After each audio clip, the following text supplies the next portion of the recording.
So, what stocks are on sale right now? So, the stocks that are on sale right now, or stocks that you should keep on your watch list, is Meta, Lilly, PG, T-Mobile, Pepsi, McDonald's, Merck, NVS, Visa, MasterCard, Google, UNH, Disney, PayPal, Adobe, Alibaba, Nike, VOO, Amazon, Apple, CRM, Home Depot, Starbucks, TSM, American Airlines, Chevron, Tesla, Nvidia, AMD, and Qualcomm. And of course, the Magnificent Seven, which is Meta, Microsoft, Google, SPY, Amazon, Apple, Tesla, and Nvidia. Just to make it short, really, I'm just gonna go over some stocks that I feel like are somewhat, uh, you know, that I personally feel like are good opportunities right now. So starting off with the first one was Merck. Merck, after they reported earnings, they finished closing at 115, and the low was 113, right? And then it broke that support or previous low of 113, and it reached a new low of 112. Today it reached a new low of 111.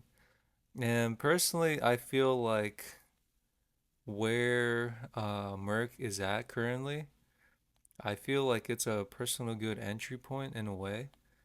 Now, let's say if Merck decides to keep crashing along with the market, I personally would dollar cost average. So, what is dollar cost averaging? Dollar cost averaging involves investing the same amount of money in a target security at regular intervals over a certain period of time, regardless of price. By using dollar cost averaging, investors may lower their average cost per share and reduce the impact of volatility on their portfolios or, investment. So, let's say we bought into Merck right here and it just kept crashing down. Like, let's say, I don't know, around this like little support level right here. Let's say it fell to like 103. My next support level or next personal entry point for Merck would be around the 103 or 104 area.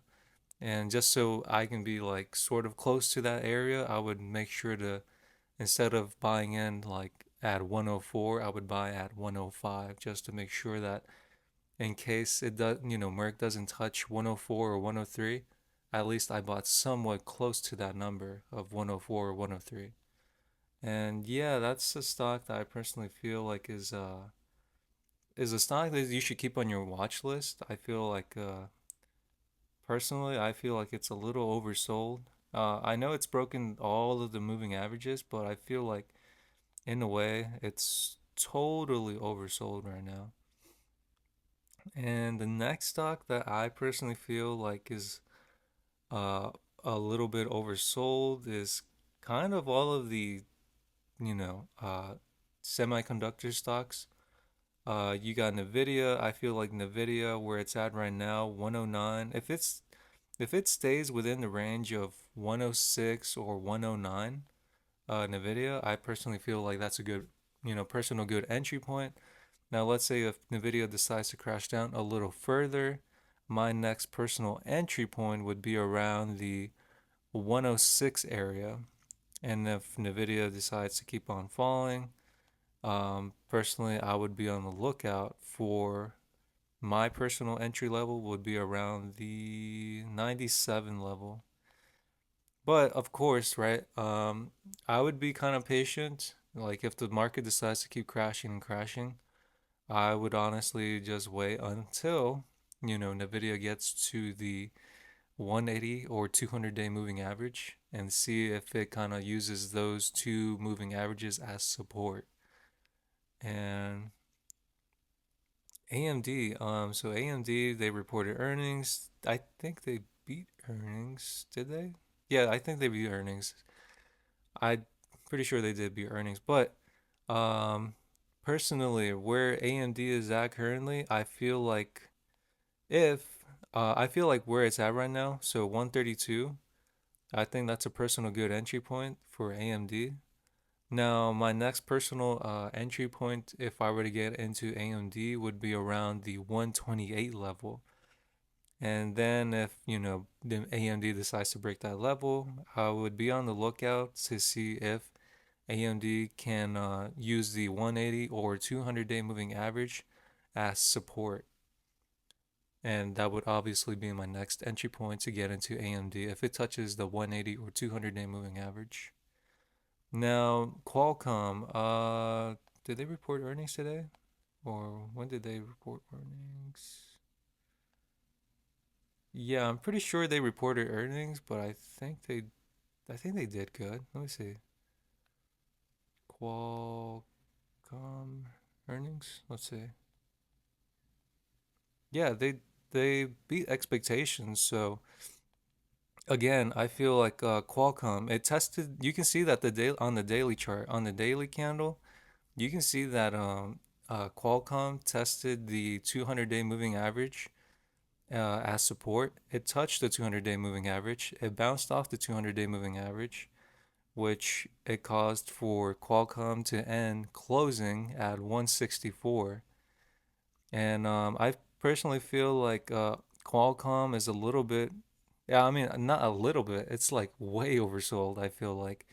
So I mean, if Qualcomm can bounce off the 180-day moving average in these next couple of days, and if the stock market decides to rebound from where it's at right now, then I personally feel like Qualcomm is where it's at right now is a personal good entry point. Now, if it keeps falling, I would be on the lookout on the weekly chart and see if Qualcomm can bounce off the 50-day moving average. And yeah, that would be my personal entry point to see if, you know, Qualcomm can bounce off the 50-day moving average on the weekly chart. Now, looking at some stocks from the Magnificent Seven, um, Meta. I feel like Meta might crash a little. I think it might come back to the 459 range or 460 range. Just looking at how the market is doing. Microsoft. I feel like Microsoft, if where it's at right now is a personal good entry point. I feel like it's just like this. I guess the technology sector in a way is just like getting hammered right now. But I personally feel like if, where Microsoft is at right now, I think that's a personal good entry point. Now, if Microsoft decides to keep crashing along with the market, right, I would be on the lookout for 180 or the 200-day moving average as two personal entry points to get into Microsoft. The next stock is Google. Google, I would say it's a personal good entry point where it's at right now, but I feel like if you look at these two candles, 731 and 81, they both got rejected by the 9-day moving average. Now, if it breaks above the 9-day moving average, great. But I feel like this could lead to more downside if these two daily candles got rejected by the 9-day moving average. So I personally feel like it could touch the 180 or 200-day moving average in these next couple of days. Um, Spy, I feel like where it's at right now is a good entry point. It's trying to main not it's trying to its best to not break that 50-day moving average. So kind of amazing that Spy hasn't like crashed down yet. But we will see what happens tomorrow, of course. Amazon, they reported earnings already, did they? Oh, uh, okay. So if you look at Amazon after hours, they're at 171. And if you look at the 180 day moving average number, it says 172.30. Um, Amazon after hours is at 171.40. So If Amazon decides to stay around that number 171, 172, right? Or, try to maintain itself, on the 180-day moving average, I feel like that's a personal good entry point. Now, if Amazon decides to break the 180-day moving average, I would be on the lookout for the 200-day moving average. Apple, they reported earnings, or yeah, they reported earnings, but nothing really happened. So, personally, I would just wait, but I on Apple to see if it could possibly touch the 50-day moving average. If that doesn't happen, I'll just move on to the next stock and see what happens. Um, Tesla. Okay, Tesla right now is hovering in this range of 216, 214. Um, I don't know. I feel like that's a personal good entry point around that level, 216, 214. Um, but then again, you can see that these previous daily candles have gone rejected by the 9-day moving average. So my prediction is probably that Tesla could see a little bit more downwards momentum, and it could possibly touch the 50-day moving average. So I personally think that's a personal good entry point to get into Tesla if it touches the 50-day moving average. If it doesn't, on to the next opportunity. Um, Nvidia. Okay, Nvidia. I think I already talked about Nvidia, so yeah. Yeah, that's pretty much it. Just overall the market is, not doing so good right now.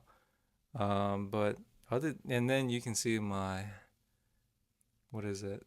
Uh, my American Airlines option is down almost 42%, which is kind of crazy. So my 1,528 investment of American Airlines calls is giving me a negative gain of $648. So, hopefully, American Airlines can turn around. I feel like they're just way, way, way, way, way oversold. Like, just look at this chart. I feel like it has to eventually gap up eventually. It's just like, what must come down must go up, and vice versa, what goes up must come down. So I don't know. We'll see what happens. Obviously, um, it was my error, buying that option of American Airlines, thinking, okay, this could be an easy trade. Obviously, that went really wrong. But and then if you look at their financials aren't that good in a way. And then if you ever heard the saying of Warren Buffett has always said, don't invest into airline companies because they suck or something like that. But other than that, that's pretty much it. Hopefully, you guys did good trading or investing. If you guys want to learn the paper trade, you can sign up with my Webull link in the description below, or you can sign up with Webull. You can sign up on Webull's website. And other than that, that's pretty much it. Hopefully, you guys have a great day or a good night, or whenever you're seeing this. As always, take care, and I'll see you in the next video. As always, take care. Bye.